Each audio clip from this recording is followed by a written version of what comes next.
You're standing before the Great Pyramid of Khufu in the year 2560 BC. The midday sun beats down relentlessly as thousands of men push, shout, and coordinate their movements with a precision that defies all logic. A 2.5-ton stone block inches forward on a wooden sled. No whips, no chains, no aliens directing the operation. Just sweat, engineering, and an organization that would make any modern corporation pale in comparison. But then comes the question that's haunted humanity for millennia. Who were these people who built one of the most imposing wonders ever created? For decades, maybe centuries, we've heard the same stories over and over. Ancient aliens descending from the skies with impossible technology. Survivors from Atlantis sharing forbidden knowledge. Hebrew slaves tortured under the whips of cruel pharaohs. Acoustic levitation through secret sound frequencies. Each theory more fantastic than the last, each one further from reality than the next. But here's the fascinating detail. The truth turns out to be even more impressive than any fiction we've invented. And hey, if you're hooked on uncovering real ancient mysteries like this, smash that subscribe button right now so you don't miss out on more mind-blowing history breakdowns. The pyramids of Egypt represent one of the greatest enigmas modern archaeology has faced. Not because they're impossible to explain, but because they challenge our perceptions of what ancient civilizations could achieve without the technology we take for granted today. It's hard for us to accept that our ancestors, armed only with copper tools, plant fiber ropes, and unbreakable determination, could create structures that have withstood over 4,500 years of weather, earthquakes, and the relentless march of time. We'd rather believe in cosmic visitors or sunken continents than acknowledge the extraordinary human capacity for organization, planning, and executing monumental projects. Yet the archaeological evidence tells a completely different story. A story backed by decades of meticulous excavations, rigorous scientific analyses, and discoveries that have radically transformed our understanding of how these wonders were built. We're talking about ancient papyri detailing day-to-day logistics, entire workers' cities unearthed beneath the desert sands, tools abandoned right where they were last used, and even graffiti left by the construction crews inside the pyramids themselves. The evidence doesn't just exist, it's overwhelming in its scope and clarity. But let's step back for a moment.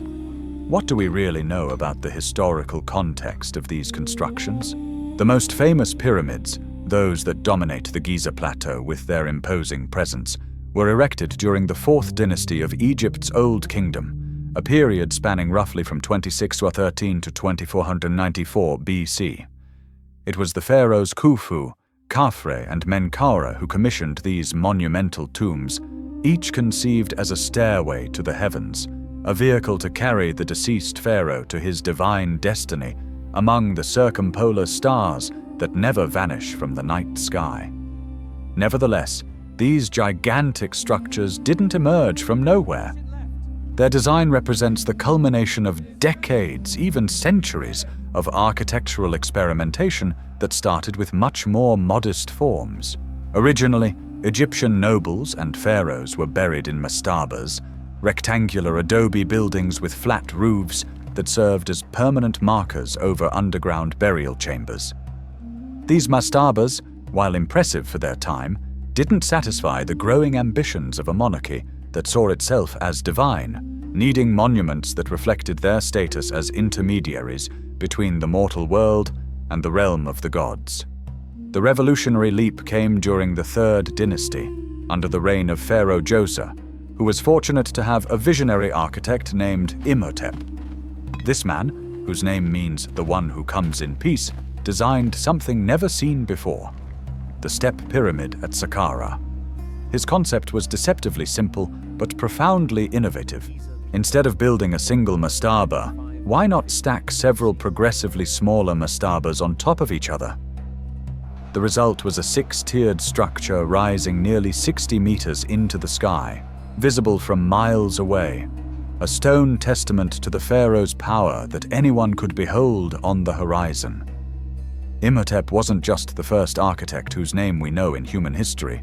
He was also elevated to godhood centuries after his death, venerated as the patron of scribes, physicians, and builders. His step pyramid proved it was possible to build upward, defying gravity through careful weight distribution across successive layers. However, the stepped design had aesthetic and symbolic limitations. Later architects sought purer lines, smoother surfaces, a perfect geometry that emulated the sun's rays descending from the heavens. The transition to smooth-sided pyramids wasn't immediate or free of spectacular failures. During the reign of Pharaoh Sneferu, Khufu's father, at least 3 pyramids were built that clearly show this learning process. The pyramid at Meidum started as a stepped structure, but was later covered with limestone to create smooth faces. However, the outer angle was too steep, and part of the casing collapsed, leaving a visible stepped core to this day. The Egyptian engineers learned a crucial lesson. The angle of inclination determines long-term structural stability.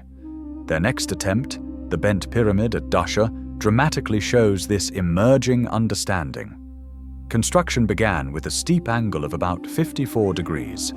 But midway through, the architects detected worrying signs of structural stress in the inner chambers. They made a bold decision. They changed the upper angle to 43 degrees, creating the characteristic bend that gives the structure its name.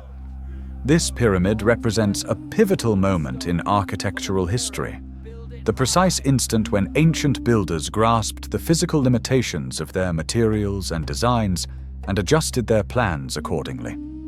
Finally, applying all the knowledge gained from these monumental experiments, Sneferu built the Red Pyramid, also at Dashur. With a consistent 43-degree angle from base to apex, this structure became Egypt's first truly successful smooth-sided pyramid. Its name comes from the reddish hue of the limestone used in its construction, especially vivid at sunset when the desert sun bathes its surfaces in golden light. This monument set the prototype that his son Khufu would perfect at Giza, taking the concept to its most ambitious and ultimate expression. When Khufu ascended the throne around 2580 BC, he inherited not only a prosperous and stable kingdom, but also decades of accumulated architectural knowledge. His pyramid, known as the Great Pyramid, wasn't just a bigger tomb. It was the most ambitious construction project ever undertaken up to that point in human history. With an original height of 146.5 meters, built with roughly 2,300,000 stone blocks, this structure embodied the absolute power of the Egyptian state, its ability to mobilize resources on an unprecedented scale, and its mastery over the labor forces, materials, and technical knowledge of an entire empire. But this is where conspiracy theories start to proliferate with particular intensity. How could they build something so massive, so precise, so perfectly aligned with the cardinal points using only primitive tools? The short answer is they didn't use primitive tools. They used simple tools, which is entirely different. A modern hammer is a simple tool, but no one would call it primitive or ineffective. The ancient Egyptians had developed metallurgical techniques to create copper tools, hardened through cold working, capable of cutting limestone with relative ease. They supplemented these with dolerite pounders, an extremely hard stone used to shape tougher granite blocks. However, the material technology represents only a small fraction of the equation. The true Egyptian innovation lay not in their tools, but in their organizational capacity, in the social and administrative structure that allowed tens of thousands of people to work simultaneously on a single project for decades. Imagine the logistical challenge: feeding 20 or 30,000 permanent workers, plus another 70 or 80,000 during peak construction periods, providing them with drinking water in the middle of the desert, supplying tools constantly, replacing those that broke or wore out, coordinating stone extraction from multiple quarries, transporting it across hundreds of kilometers, and precisely placing it in the growing structure. This level of organization required something that many conspiracy theories conveniently ignore: bureaucracy.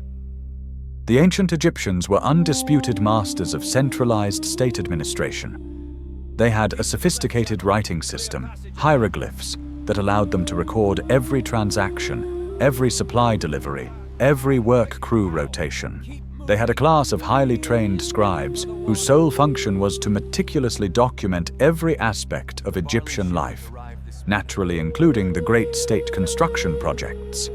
These records, miraculously preserved through millennia in Egypt's dry climate, provide an extraordinary window into the reality of pyramid building.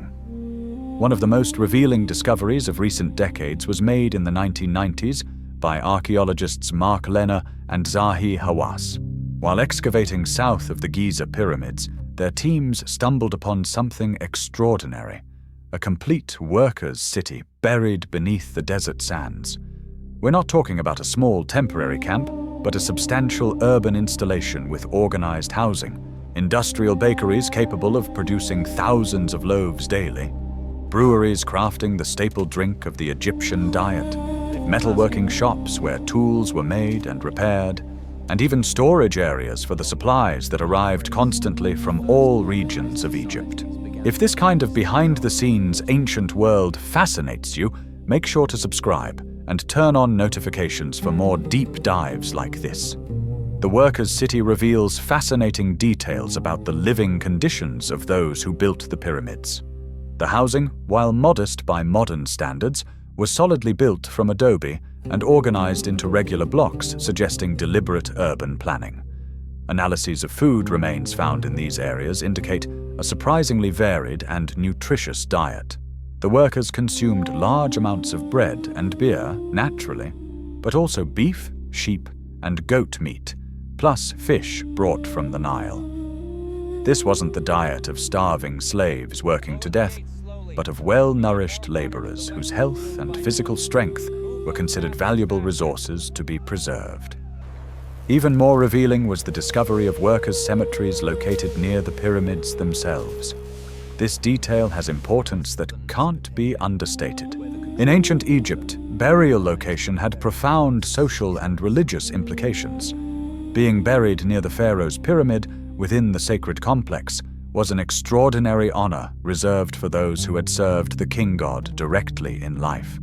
Slaves would never have received such a privilege. The tombs of these workers, while modest compared to those of nobles and high-ranking officials, clearly show that their occupants were buried with respect and according to proper religious rituals. Osteological analysis of the skeletons found in these cemeteries provides additional invaluable information. The bones show evidence of intense physical labor, certainly, with signs of arthritis in load-bearing joints and some imperfectly healed fractures. However, they also show evidence of medical treatment, complex fractures that were properly splintered, infections that received some form of therapeutic intervention, individuals who survived serious injuries and continued living for years afterward, which was only possible if they received extended care. Again, this pattern is inconsistent with the idea of disposable workers or slaves, whose lives held no value to their supervisors. The tools found in situ in various archaeological contexts related to pyramid construction reinforce these conclusions. Copper chisels, stone hammers, saws, drills, all abandoned right where they were last used. Some of these tools bear ownership marks, inscriptions identifying which work crew they belonged to. This detail might seem trivial, but think about it carefully. If tools were marked with crew identifiers, it means there was a system of accountability, an organizational structure where crews had distinct identities, probably competed with each other, and took pride in their work. Anonymous slaves don't mark their tools with crew identifiers. But the discovery that truly revolutionized our understanding of pyramid construction came in 2013, when the full translation of the so-called Merer papyri was published. These ancient documents, discovered in caves near the ancient Red Sea port at Wadi El Jarf, constitute the personal diary of a foreman named Merer, who worked during Khufu's reign. His writings, made with ink on papyrus over 4,500 years ago, describe in astonishing detail the logistical operations involved in transporting limestone from the Tura quarries located on the opposite side of the Nile from Giza to the Great Pyramid's construction site. Mera meticulously records every trip made by his team of workers. He describes loading the stone blocks onto specially designed boats, sailing upstream using the prevailing northern winds, unloading the blocks at purpose-built docks, and transporting the stones to the Giza Plateau. He mentions the names of other foremen he coordinated with. He details the rations his team received. He even notes seemingly mundane aspects like rest days for religious festivals or delays due to adverse weather conditions. These papyri aren't state propaganda glorifying the pharaoh, but routine bureaucratic records, making them extraordinarily valuable as a genuine historical source. The content of the Mera papyri systematically dismantles several central claims of conspiracy theories. First, they demonstrate a sophisticated administrative structure overseeing every aspect of the construction, exactly what we'd expect from a massive state project. Second, the workers mentioned in the papyri have Egyptian names, are identified by their places of origin within Egypt, and receive regular food rations, all confirming they were free Egyptian laborers, not foreign slaves or obviously extraterrestrial builders. Third, the level of operational detail described only makes sense if the construction was done through conventional methods requiring extensive planning and coordination.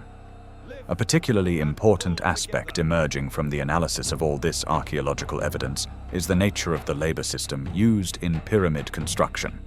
They weren't slaves, but neither were they wage laborers in the modern sense. The ancient Egyptians operated under a system known as corvee, a French term used by Egyptologists to describe a form of temporary mandatory labor service. Under this system, Egyptian peasants were required to provide service to the state during certain periods of the year, working on public projects like building temples, pyramids, irrigation canals, or maintaining roads. The crucial season for implementing the corvée system was during the Nile's annual flood, which typically occurred between July and October in our modern calendar. During these months, agricultural lands were completely submerged under the river's rising waters, making any farming work impossible.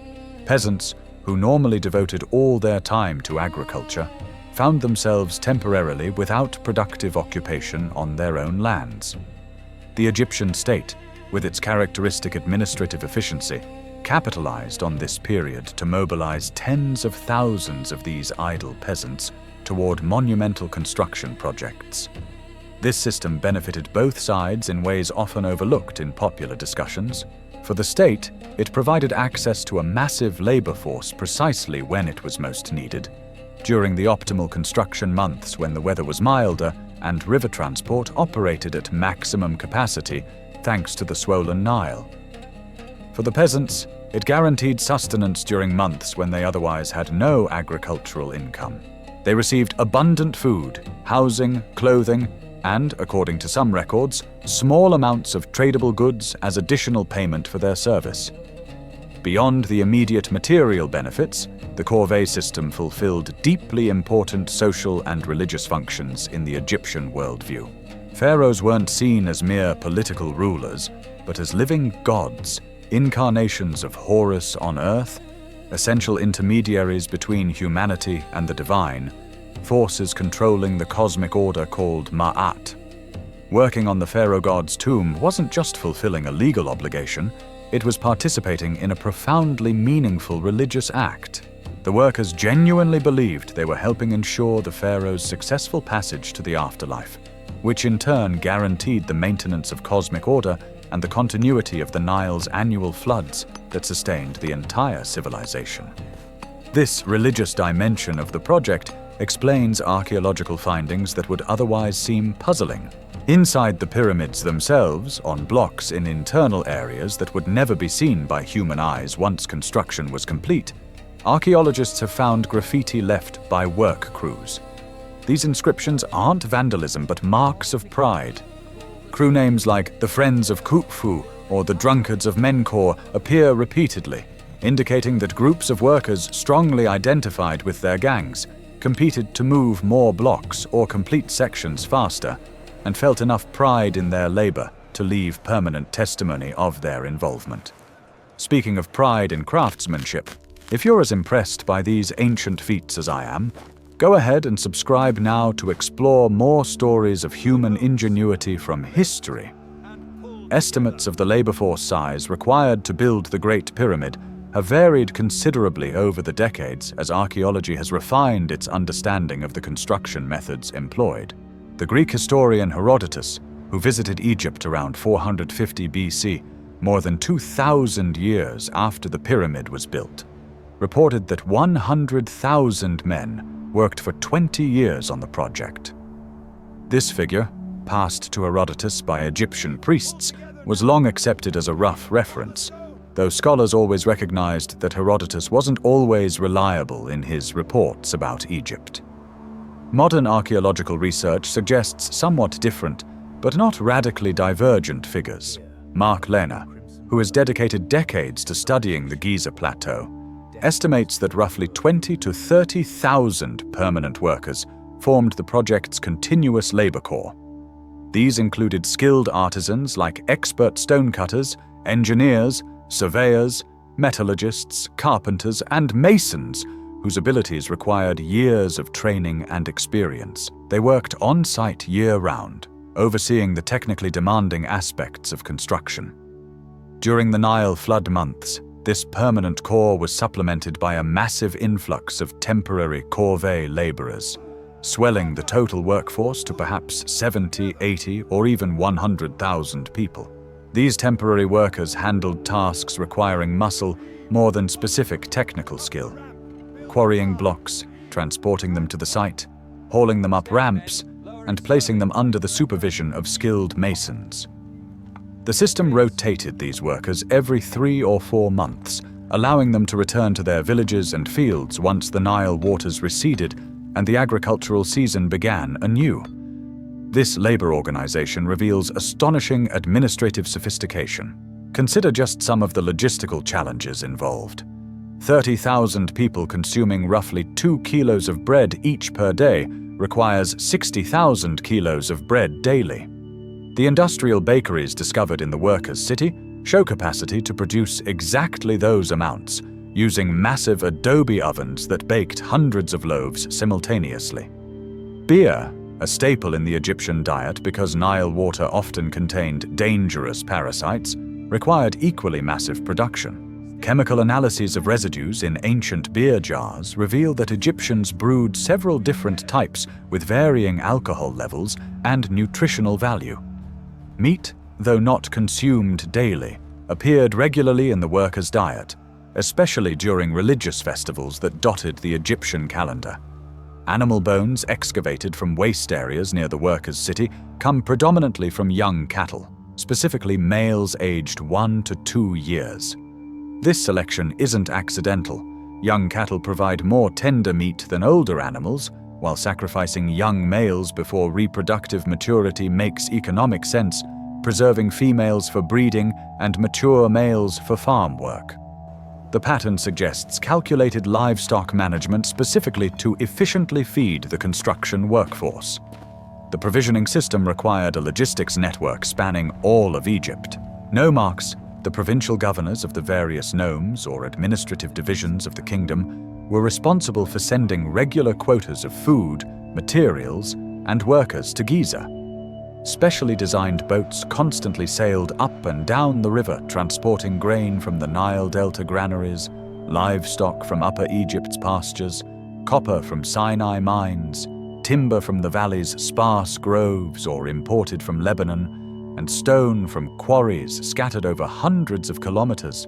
Scribes recorded every shipment, verified quantities against expected quotas, and reported any shortfalls to higher authorities. Coordinating this entire administrative machinery was the vizier, the highest-ranking official after the pharaoh himself. The vizier essentially served as prime minister, overseeing all aspects of state administration, including, naturally, the great royal construction projects. Written reports flowed constantly from field supervisors to mid-level scribes, from there to senior officials, and finally to the vizier who presented summaries to the pharaoh. Strategic decisions flowed in the reverse direction, from the pharaoh downward through the administrative hierarchy, to to reach the foreman directing individual work crews. This bureaucratic system, though it might sound tedious to modern ears, constituted the truly revolutionary technology that made pyramid construction possible. Copper tools and plant fiber ropes were important, certainly, but the ability to plan, coordinate, and execute a project of such magnitude for decades without collapsing under its own logistical complexity represents the real technological triumph of Egypt's Old Kingdom. No prior civilization had attempted anything remotely comparable in scale. The Egyptians not only attempted it, but succeeded repeatedly, building dozens of pyramids over several centuries. Evidence of this meticulous organization appears in surprising archaeological contexts. In workers' housing areas, archaeologists have found clay seals that originally closed jars of wine, oil, or grain. These seals bear impressions from official cylinder seals identifying the product's region of origin, production, or packing date, and often the name of the official responsible for that particular shipment. It's the ancient equivalent of barcodes and tracking numbers on modern packages. The system allowed administrators to verify supply authenticity, detect diversions or theft, and keep accurate records of which provinces met their quotas and which lagged behind. Egyptian hieroglyphic writing, often admired for its artistic beauty, served profoundly practical functions within this administrative system.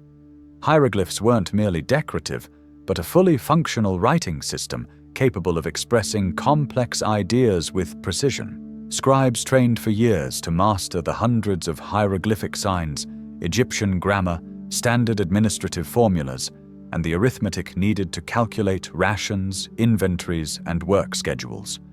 Once trained, they formed the informational backbone of the Egyptian state, recording literally every aspect of the kingdom's economic, political, and social life. Scribe records related to construction projects, when they've survived to our day, reveal extraordinarily specific details. We know, for example, that there were established standards for how much bread and beer a worker should receive daily based on their skill level and the physical intensity of their particular job. We know that regular tool inspections were conducted, with records of how many had broken or been lost and needed replacement. We know that worker lists were maintained organized by crew, with notations about absences due to illness or injury. The level of detail captured in these routine bureaucratic documents often surpasses that of many modern companies. This administrative infrastructure didn't spring up spontaneously for pyramid construction, but represented the application of existing systems developed to manage the entire Egyptian state. Ancient Egypt functioned as a centralized economy where the state controlled most major resources: agricultural land, livestock, stone quarries, metal mines, trade routes. Temples acted as regional economic centers, storing agricultural surpluses that could be redistributed during shortages. State officials allocated land to peasants in exchange for a portion of the harvest paid as tax. This centralized economic structure made possible the mobilization of resources on the scale needed to build pyramids. Compare this to contemporary societies elsewhere in the world during the 3rd millennium BC. Mesopotamia, the cradle of Sumerian civilization in what is now Iraq, had developed impressive city-states with cuneiform writing and monumental architecture of their own. However, Mesopotamia's most ambitious constructions, the stepped ziggurats, while impressive, didn't come close to the scale of Egyptian pyramids. Why? Partly due to material limitations, Mesopotamians built mainly with mud brick because of stone scarcity in the Tigris-Euphrates alluvial plain, but also due to differences in political organization. Mesopotamia was fragmented into multiple city-states, often in conflict, while Egypt under the Old Kingdom pharaohs operated as a unified state capable of concentrating resources from the entire Nile Valley into single projects. In Europe, contemporary Neolithic cultures were building impressive megalithic monuments in their own right, structures like Stonehenge in England or the Karnak dolmens in France. These monuments demonstrate sophisticated astronomical knowledge and considerable social organization, but again operated on an entirely different scale from Egyptian pyramids. Stonehenge, in its final form, required perhaps a few hundred workers over relatively short periods. The Great Pyramid required tens of thousands working for 2 decades. The difference lies not in the intellectual or engineering capacity of the respective populations, but in the type of social organization available to mobilize labor and resources. This historical contextualization is crucial for truly appreciating the achievement the pyramids represent. They weren't impossible, they didn't violate laws of physics, they didn't require lost technology or extraterrestrial help. They required something humanity had recently developed in evolutionary terms: the ability to create complex social structures that allowed the coordinated cooperation of thousands of individuals working toward shared goals over extended periods. The pyramids are monuments not just to individual pharaohs, but to the emergence of organized civilization itself, to the transition from independent farming villages to centralized states capable of projects no single village or region could even contemplate. So why do alien theories and other fantastic explanations persist? Partly due to a genuine knowledge gap. Professional archaeology, with its technical language and hard-to-access academic publications, doesn't always communicate its findings effectively to the general public. Sensationalist documentaries fill this void with simpler, more exciting narratives that sacrifice accuracy for entertainment. It's easier to sell the idea of ancient aliens with laser beams than to explain corvee systems, provincial logistics networks, and scribal bureaucracies, even though the latter constitute the demonstrable historical reality. There's also, we must acknowledge, an element of implicit cultural bias in some of these theories. The assumption that ancient non-European civilizations couldn't have achieved architectural feats without outside help reflects prejudices inherited from colonial eras when European intellectual superiority was assumed. The same individuals who propose alien theories for Egyptian pyramids rarely suggest that medieval Gothic cathedrals or the Greek Parthenon required extraterrestrial aid, despite those structures also demonstrating extraordinary engineering and craftsmanship. The difference lies not in architectural complexity, but in underlying cultural attitudes some people hold, consciously or unconsciously, about different societies. Additionally, conspiracy theories thrive in fragmented information ecosystems where sensational claims circulate faster than detailed technical corrections. A social media post claiming the Great Pyramid is aligned too perfectly with true north to have been built by ancient humans without modern instruments will generate more engagement, shares, and clicks than an academic article explaining astronomical alignment methods available to any civilization with basic stargazing knowledge. The attention economy favors the extraordinary over the exact, the mysterious over the methodical. Yet the fundamental irony is that the archaeological truth, when fully explained and deeply understood, is more astonishing than any extraterrestrial fiction. Think about it carefully. Aliens with advanced technology building pyramids as landing bases or navigation beacons simply pushes the question back without really answering it. How did the aliens get their technology? Presumably through gradual development over millennia on their own planet. So we're admitting that organized intelligence can develop extraordinary technological capabilities over time, but inexplicably denying this same capacity to ancient terrestrial humans.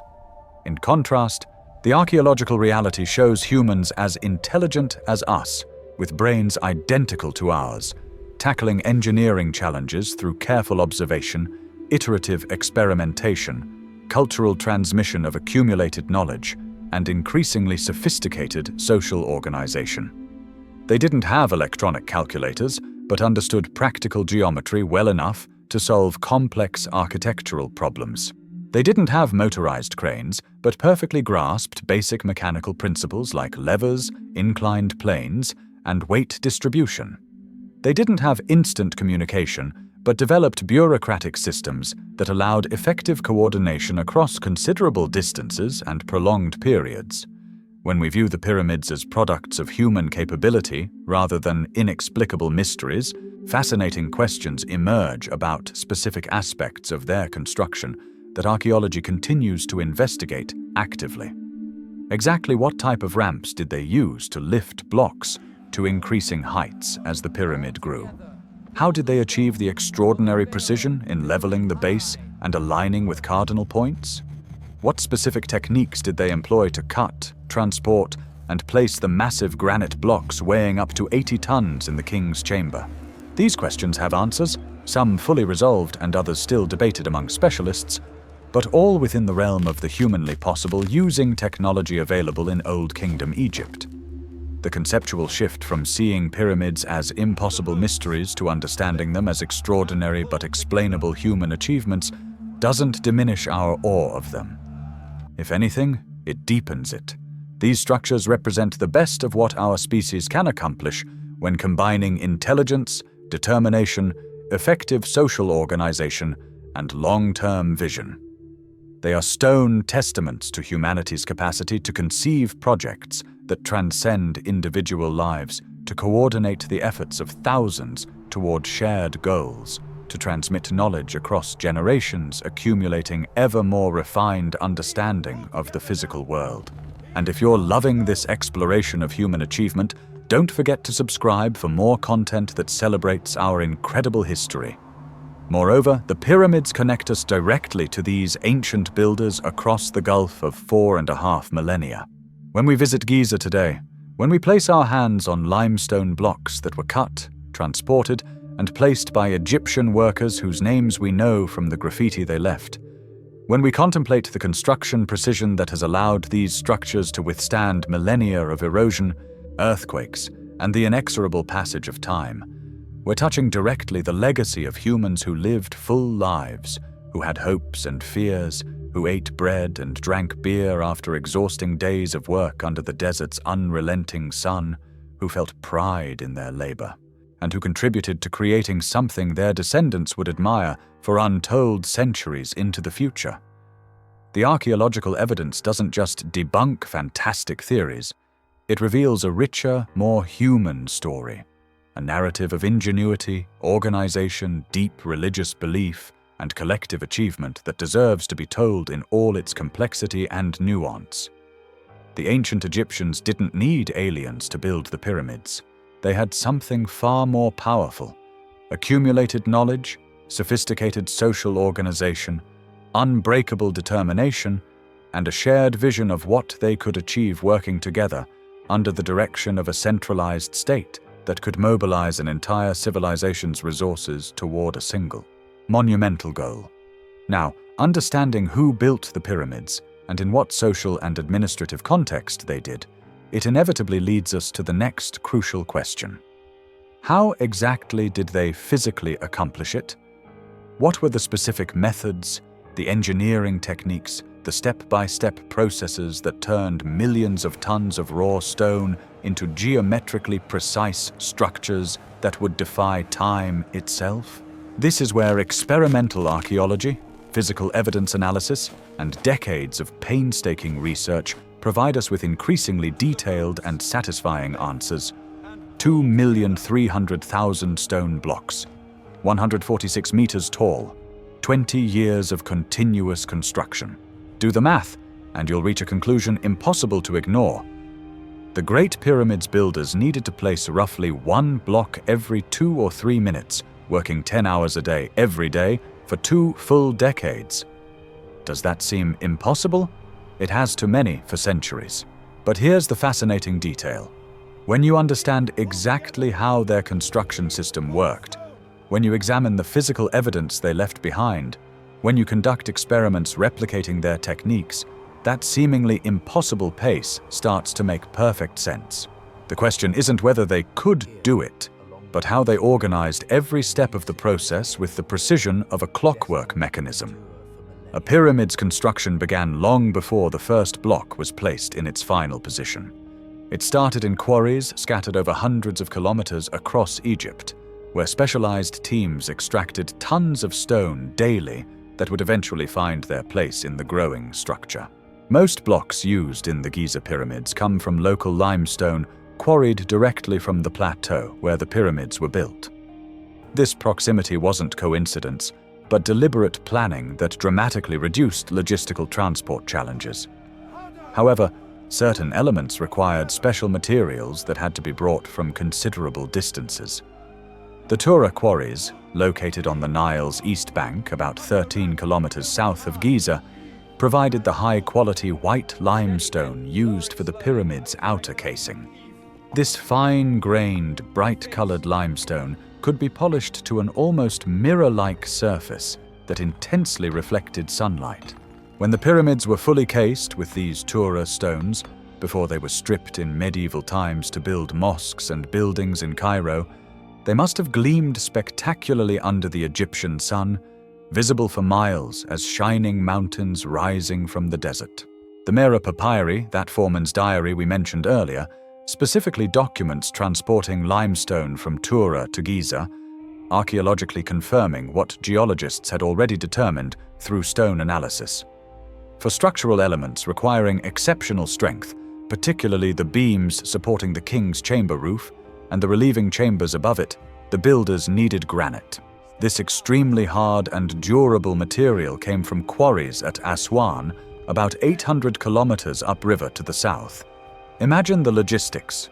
Quarrying teams in Aswan had to extract individual blocks weighing up to 80 tons, transport them carefully to the Nile, load them onto specially reinforced boats designed to handle such weights, sail nearly 1,000 kilometers downriver, unload these monoliths at docks near Giza, and finally haul them to the plateau and lift them into final position within the pyramid structure.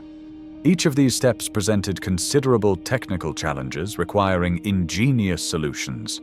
The stone extraction process in the quarries was far from primitive or random. Egyptian quarrymen had developed sophisticated techniques refined over generations of practical experience.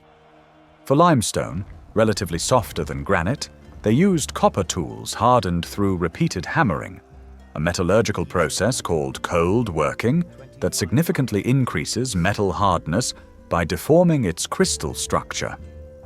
These copper tools, supplemented with dolerite pounders for heavier work, allowed quarrymen to create grooves around blocks of the desired size. Once perimeter grooves were established, they inserted wooden wedges into the block's base and saturated them with water. The wood, absorbing the water and expanding, exerted tremendous pressure that eventually separated the block from the parent rock formation. Ancient quarries that still exist, with partially extracted blocks frozen in the exact moment they were abandoned, provide direct evidence of these techniques. In some quarries, you can clearly see tool marks on the rock, parallel grooves where copper chisels were struck repeatedly, holes where wooden wedges were inserted. Archaeologists have found the tools themselves abandoned in place, chisels with their edges worn from use, dolerite hammers with impact marks on their surfaces. No mystery here, no lost technology, just hard work, skill developed through experience, and effective techniques passed from master quarrymen to apprentices over generations. Granite, being significantly harder than limestone, presented additional challenges. Copper, even cold hardened, can't effectively cut granite. The Egyptians knew this perfectly and employed different techniques depending on the material. For granite, they used dolerite pounders, an igneous rock extremely hard capable of pulverizing granite through repeated impacts. Modern experiments replicating these techniques have shown that a team of experienced quarrymen can remove about 5 cubic centimeters of granite per hour through dolerite percussion. It's slow, it's laborious, it requires considerable physical endurance and frequent replacement of pounders as they wear out, but it works perfectly well without modern technology. Once blocks were extracted, the next challenge was transporting them from quarries to the construction site. For local stones on the Giza Plateau, distances were relatively short, measured in hundreds of meters rather than kilometers. However, even these short distances presented considerable difficulties when each block weighed 2.5 tons or more. The Egyptians developed an ingeniously simple method. wooden sleds dragged over sand. It sounds primitive until you understand the physics involved and examine experimental evidence demonstrating its surprising effectiveness. Egyptian sleds, known from numerous tomb and temple depictions showing scenes of transporting monumental statues and blocks, consisted of sturdy wooden constructions with wide runners that distributed weight over a larger surface. Stone blocks were secured firmly to these sleds using thick ropes braided from palm or papyrus fiber. Teams of men, typically 20 to 30 depending on the block's weight, pulled the sled using haul ropes, while a supervisor coordinated their efforts to ensure everyone pulled in sync. Uncoordinated movement could cause the sled to stick or tip, wasting precious energy and potentially injuring workers. Here's the truly ingenious part. Dry desert sand creates tremendous friction that makes dragging heavy loads extremely difficult. However, the Egyptians discovered that wetting the sand in front of the sled dramatically reduces friction. Several tomb paintings specifically show a worker standing at the sled's front, pouring water from a jar onto the sand immediately ahead of the runners. For a long time, Egyptologists assumed this was purely symbolic, or perhaps some ritual. It wasn't until 2014 that physicists at the University of Amsterdam decided to experimentally test the effect of wetting sand on drag friction. The results were spectacular and completely counterintuitive for those unfamiliar with granular material physics. Dry sand behaves like a fluid. Grains move freely relative to each other, and the sled's runners sink deeply, creating considerable resistance. Overly wet sand turned to mud also creates high friction because it sticks to the runners. However, there's an optimal moisture point where water forms small capillary bridges between sand grains, holding them in a more rigid structure. In this state, wet sand provides a firmer surface that doesn't sink as much under the sled's weight, and the thin water film between runners and sand acts as a lubricant. Experiments showed that optimally wetted sand reduces the required drag force by about half compared to dry sand. This isn't theoretical speculation, but reproducible experimental science. The researchers built a scale sled and precisely measured the force needed to drag it over sand with varying moisture levels.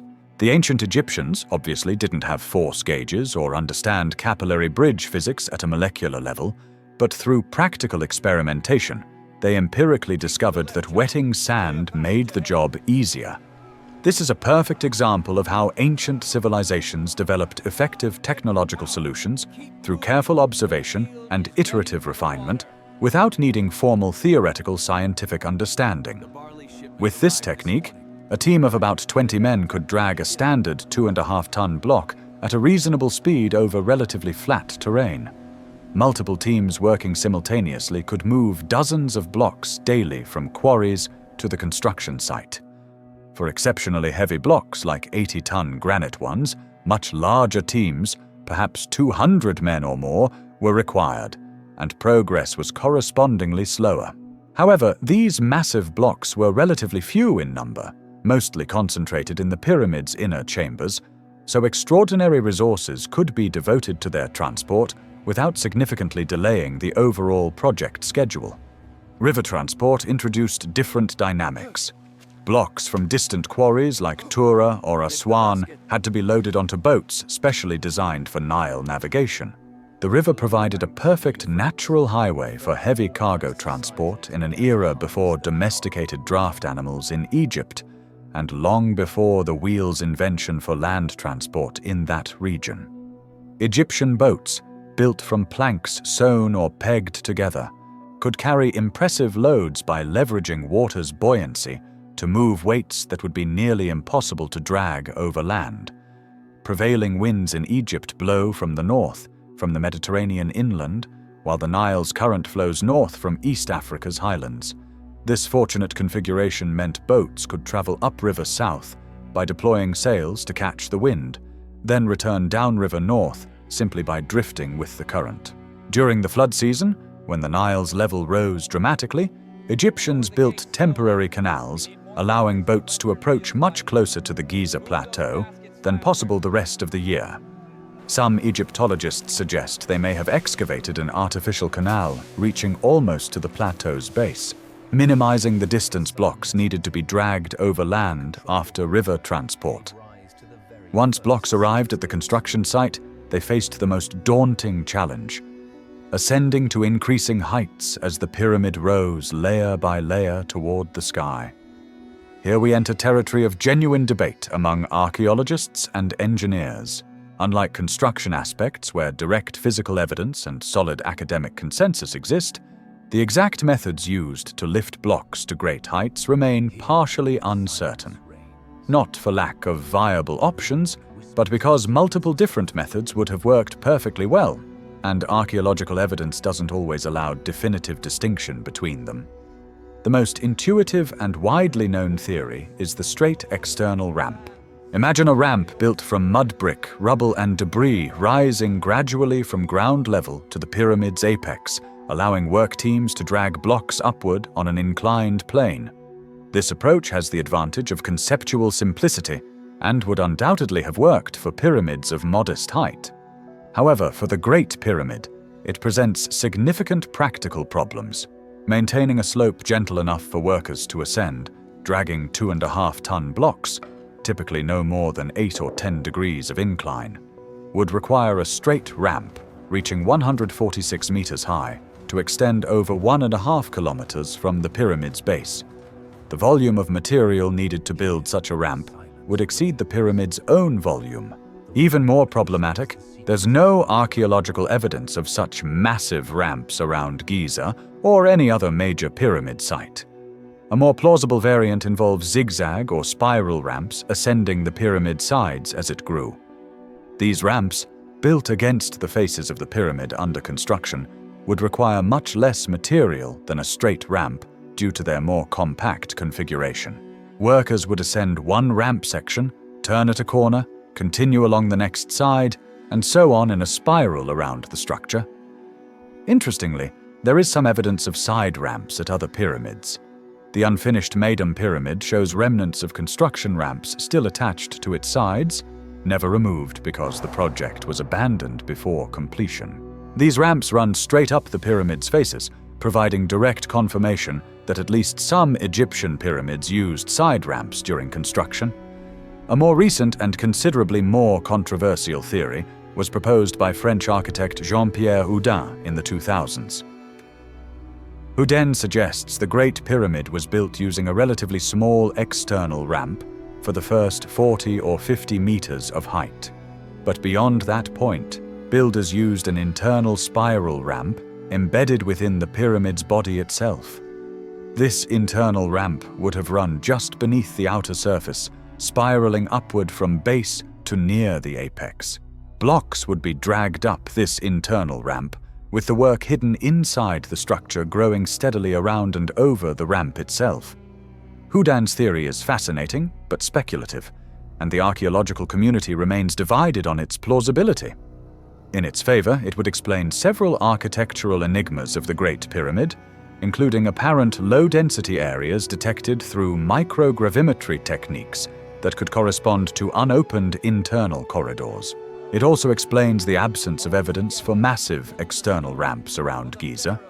Against it, there's no direct evidence of such an internal ramp, and verifying it would require destructive drilling into the pyramid, something Egyptian authorities understandably prohibit. Some engineers have pointed out practical challenges with the concept, particularly related to ventilation, lighting, and maneuvering blocks around corners in an internal spiral ramp. Regardless of the specific ramp design used, all schemes require the same fundamental element: inclined planes that allow lifting heavy loads through the principle of mechanical advantage. An inclined plane translates horizontal pulling force applied by workers hauling ropes into a vertical force component that gradually elevates the load. The gentler the plane's slope, the less force required to ascend any given vertical distance, but the longer the ramp must be.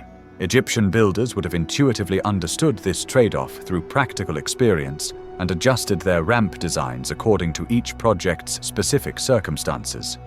Beyond ramps, builders employed other simple but effective mechanical tools and techniques. Levers, understood by any civilization using basic tools, allowed workers to make final adjustments to individual block positions once they reached approximately their final location. By inserting wooden bars under a block's edge and applying downward force on the bar's opposite end, a small team could temporarily lift one side of the block enough to insert shims underneath, gradually adjusting its position and orientation until achieving the desired precise alignment. Artistic depictions from later periods explicitly show workers using levers in exactly this way during construction projects. Balances, fulcrums, and simple pulley systems using ropes passed over elevated beams could provide additional mechanical advantage in specific situations. None of these techniques individually seems particularly impressive or sophisticated. Their power lies in systematic, coordinated, and repetitive application over thousands of daily operations for years. The builders didn't need to invent radically new technology for every challenge they encountered. They creatively applied basic mechanical principles, developed standardized procedures that worked reliably, and executed those procedures with the discipline and coordination that only a well-organized workforce can achieve. Pyramid construction began with one of the most impressive, though less visible technical achievements, leveling the base. The platform on which the Great Pyramid sits is leveled with extraordinary precision, with a maximum deviation of only about 2 centimeters across the entire 230-meter square base. Achieving this level of precision with ancient tools represents a surveying feat any modern engineer would respect. How did they do it? The most widely accepted method involves water used as a perfect horizontal reference. Still water's surface naturally forms a perfectly horizontal plane due to gravity, a principle the Egyptians could have exploited by building a network of shallow channels or trenches around the construction site's perimeter. Filling these channels with water and marking the water level at multiple points would establish a common horizontal reference. They could then measure vertically up or down from these reference marks to create a precisely leveled foundation plane. Once this reference plane was set, they would remove or add rock as needed to create a flat surface on which to begin the pyramid's actual construction. Alignment with cardinal points represents another impressive technical achievement. The Great Pyramid is aligned almost perfectly with true north, with an error of only about 3/60ths of a degree, significantly more precise than many modern buildings constructed with electronic navigation instruments. The ancient Egyptians, naturally, didn't have magnetic compasses, but they had something equally effective. The desert night skies, clear of light pollution and observed by generations of priest astronomers who meticulously recorded celestial body movements. The most likely method involves observing circumpolar stars, those that never set below the horizon from Egypt's latitude, but perpetually circle the north celestial pole. During the Old Kingdom era, over 4,500 years ago, the configuration of bright stars near the celestial pole was different from today due to Earth's axial precession. There wasn't a convenient pole star close to the pole like current Polaris. However, Egyptian astronomers could determine true north by observing the point around which circumpolar stars appeared to rotate over the course of a night. A specific method described by some Egyptologists involves the Merkhet instrument, essentially a plumb bob used in combination with stellar observation. By watching a specific circumpolar star's rise and fall during the night, marking its position at both times, and bisecting the angle between those two positions, astronomers could determine the true north direction with considerable precision. Another method would have involved observing shadows cast by a gnomon, a vertical stick, over the course of a day. The day's shortest shadow points precisely north in the northern hemisphere, providing another way to establish cardinal direction. The Egyptians likely employed multiple methods and cross-verified them to ensure maximum accuracy. Once the base was leveled and aligned, block placement began layer by layer. Skilled masons supervised this crucial work, ensuring each block was placed with appropriate precision and stability. Contrary to popular conceptions, blocks weren't simply dry stacked one on another. While it's true most limestone blocks in the pyramid's core were placed without mortar, relying on their massive weight and reasonably precise fit to hold them in place, some areas used gypsum mortar between blocks. This mortar didn't provide significant bonding strength. Gypsum is relatively weak, but served important functions like filling small irregularities between blocks and, crucially, acting as a lubricant during final positioning, allowing massive blocks to slide fractions of a centimeter into exact place. Blocks in the pyramid's inner core were cut with less precision than those destined for the outer casing.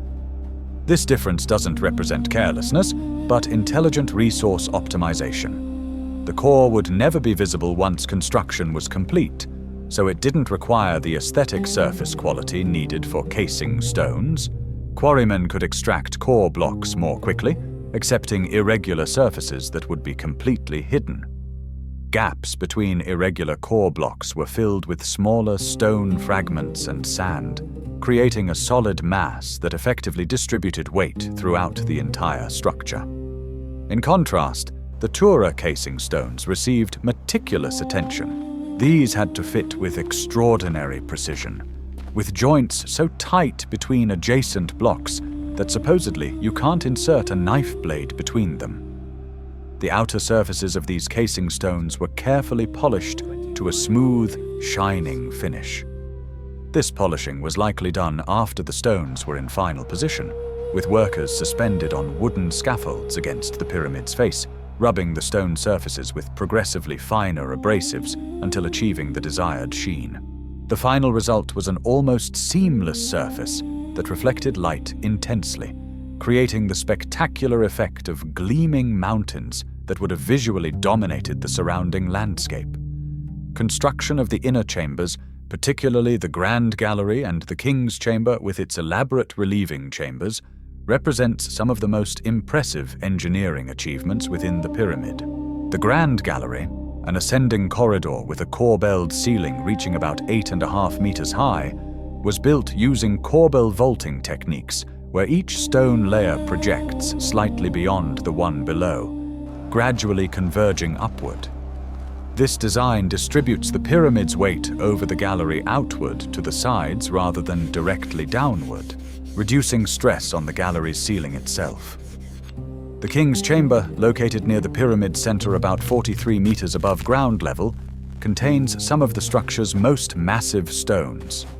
The chamber's roof is formed by 9 enormous granite beams, each weighing about 50 tons, spanning fully across the chamber. Above this immediate roof are 5 additional relieving chambers, empty spaces with successive granite beam ceilings designed to distribute the overwhelming weight of the pyramid above the King's Chamber outward to the surrounding side walls rather than loading directly onto the chamber's roof. This relieving chamber system reveals sophisticated understanding of force distribution and structural load management. Without these chambers relieving pressure, the King's Chamber roof would likely have collapsed millennia ago under the weight of millions of tons of stone above it. The overall pyramidal shape incorporates similar principles. The pyramid's geometric form naturally distributes weight outward toward a broad base, avoiding stress concentrations that could cause structural failures. Each stone is compressed by the weight of stones above it, but the compression is broadly distributed throughout the entire structure, resulting in exceptional stability that has allowed these edifices to remain intact for over 4,500 years.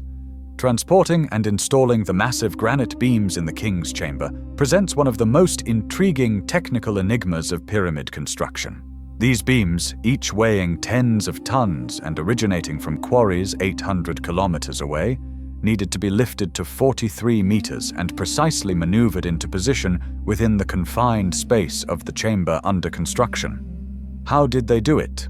The answer likely involves a combination of methods already discussed, taken to their extreme. The beams would have ascended gradually via ramps as the pyramid grew around them. Once at approximately the right height, massive teams of workers using levers, fulcrums, lubricated sleds, and sheer muscle power would maneuver them carefully centimeter by centimeter into final positions. This process probably required days or even weeks per individual beam, with engineers supervising every move to avoid catastrophe. A slip, a falling beam, could destroy years of work and result in massive injuries or fatalities among workers. The precision with which these beams are installed, fitting perfectly in place without evident cracks or damage, testifies to the extraordinary skill and patience of the ancient builders. Inside the king's chamber rests the granite sarcophagus that originally housed Pharaoh Khufu's mummified body. This sarcophagus, also carved from Aswan granite, is slightly wider than the ascending corridor leading to the king's chamber. This seemingly minor detail has important implications. The sarcophagus must have been placed in the chamber while it was being built, before the upper walls and roof were completed, because it physically couldn't have passed through the corridor once finished. The builders planned decades in advance exactly when and how each element of the inner chambers needed to be installed as the structure grew around them. The pyramidion or capstone, the apex stone crowning the pyramid's summit, represents the symbolic culmination of the entire construction. Later traditions and Egyptian texts suggest these pyramidions were often covered with gold or electrum, a natural gold-silver alloy, to shine spectacularly under the desert sun. The Great Pyramid's pyramidion, if one ever existed, has long since disappeared, probably removed in antiquity for its valuable precious metal casing. However, pyramidions from other pyramids have survived, some bearing hieroglyphic inscriptions dedicating the pyramid to the pharaoh and gods, confirming their religious and symbolic importance. Placing the pyramidion would have been a monumental ceremonial event. After decades of construction, thousands of workers lifting millions of stone blocks, the project finally reached consummation with installing this final stone at the apex. Imagine the scene. The pyramidion, carefully carved and polished, possibly covered with hammered gold sheets, slowly ascending the final ramp, teams of workers coordinating every move, priests performing propitiatory rituals, the pharaoh himself perhaps observing from the base as his stairway to eternity received its final crowning. The specific tools and techniques employed in pyramid construction aren't mysterious or lost to us. Archaeologists have recovered literally thousands of tools from ancient construction sites. Copper chisels of various sizes and shapes, some designed for general cutting, others specialized for fine work or decorative details. Copper saws that may have been used with abrasives like quartz sand to cut stone through sawing action. Hard stone hammers and mallets. Drills that could create cylindrical holes in stone, probably operated through continuous rotary motion, applied with adapted carpenter's bows for drilling. Modern experiments replicating these tools and techniques have repeatedly demonstrated their effectiveness. Sculptor and stonemason Dennis Stocks dedicated years to recreating ancient Egyptian tools and using them to work limestone and granite according to ancient methods. His experiments showed that cold-hardened copper tools can effectively cut limestone, especially when using quartz sand as an abrasive between tool and stone. Dolerite pounders can pulverize granite through patient repeated impacts. Tubular drills can create cylindrical holes in granite, though the process is slow and laborious. None of this requires modern technology, just appropriate technique, correctly fabricated tools, and the patience to work at the pace the materials and methods allow. Ropes used for dragging blocks and lifting loads were typically braided from vegetable fibers, mainly palm or papyrus.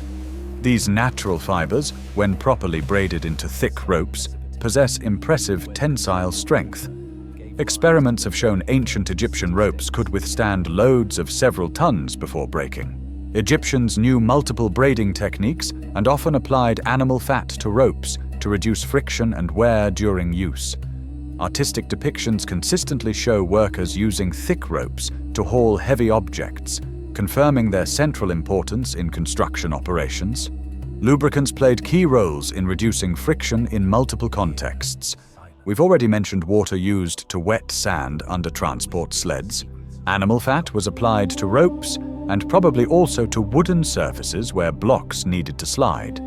Vegetable oil might have served similar purposes.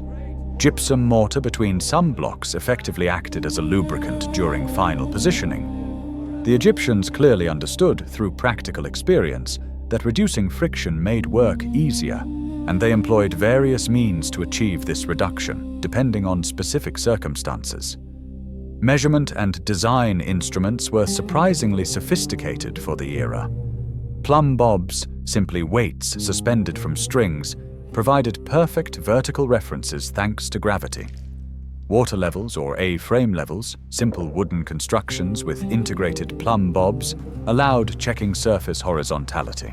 Egyptians used the royal cubit as a standard length unit, about 52 centimeters, subdivided into 7 palms of 4 fingers each, enabling relatively precise measurements. Measuring rods graduated in these standardized intervals ensured consistency in measurements across the entire project. The mathematical knowledge applied in pyramid design and construction has been a subject of considerable debate and occasionally exaggerated speculation. Some enthusiasts have claimed to find encoded in the Great Pyramid's dimensions mathematical constants like pi or the golden ratio phi.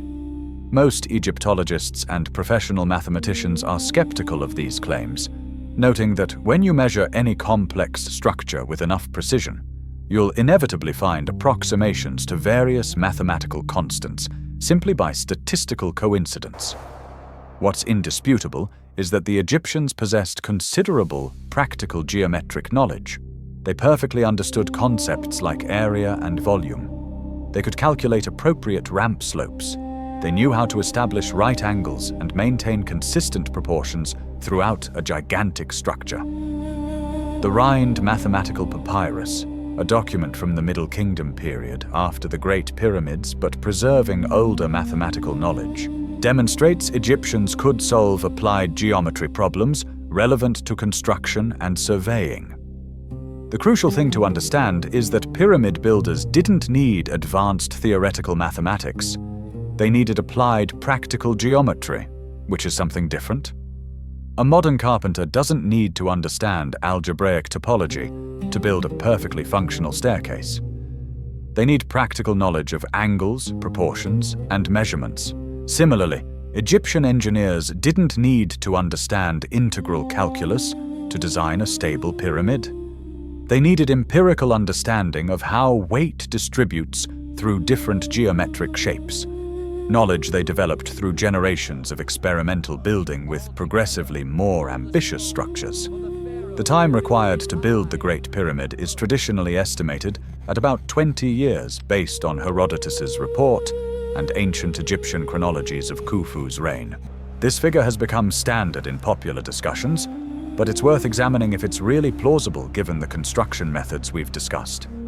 With 2,300,000 blocks and 20 years available, that requires placing about 115,000 blocks per year, or roughly 315 blocks per day, assuming work every day of the year, which obviously wasn't the case due to religious holidays and other inevitable interruptions. This simple arithmetic has led many skeptics to conclude the timeline is impossible. However, the analysis changes dramatically when you consider that not all blocks are equal and work pace would have varied considerably with construction height. Blocks in the pyramid's lower levels are significantly larger and more massive than those near the apex. More importantly, the number of blocks per layer decreases as you ascend due to the pyramid's converging geometric shape. Upper layers have much less surface area than lower ones, so fewer blocks needed placement per layer as construction progressed. Additionally, multiple teams could work simultaneously on different pyramid faces. With 4 faces and potentially dozens of teams per face working at different elevations at once, the pyramid under construction resembled a hive of activity, with hundreds of blocks positioned daily across the entire structure. In early stages, when the pyramid was relatively low and surface area maximum, block placement pace would have been fastest. In later stages, though fewer blocks per layer, each block required more time and effort to transport to greater heights. Detailed calculations by modern engineers suggest the 20-year timeline is perfectly plausible, given the labor resources available to the Old Kingdom Egyptian state. It doesn't require assuming round-the-clock work or superhuman productivity rates. It requires exactly what archaeological evidence indicates the Egyptians possessed: effective organization, a massive well-fed and coordinated workforce, and systematic execution of proven construction procedures over 2 decades of sustained effort. The resource consumption to feed this workforce for 20 years was astronomical. Assuming 30,000 permanent workers plus 60,000 temporals for 6 months yearly, that averages about 60,000 people fed daily, with daily consumption of roughly 2 kilos of bread, half a kilo of meat or fish, several liters of beer, plus vegetables and other foods per person. We're talking 120,000 kilos of bread daily, 30,000 kilos of protein, hundreds of thousands of liters of beer. Over 20 years, these figures accumulate truly staggering amounts of food that had to be produced, stored, transported, and distributed efficiently.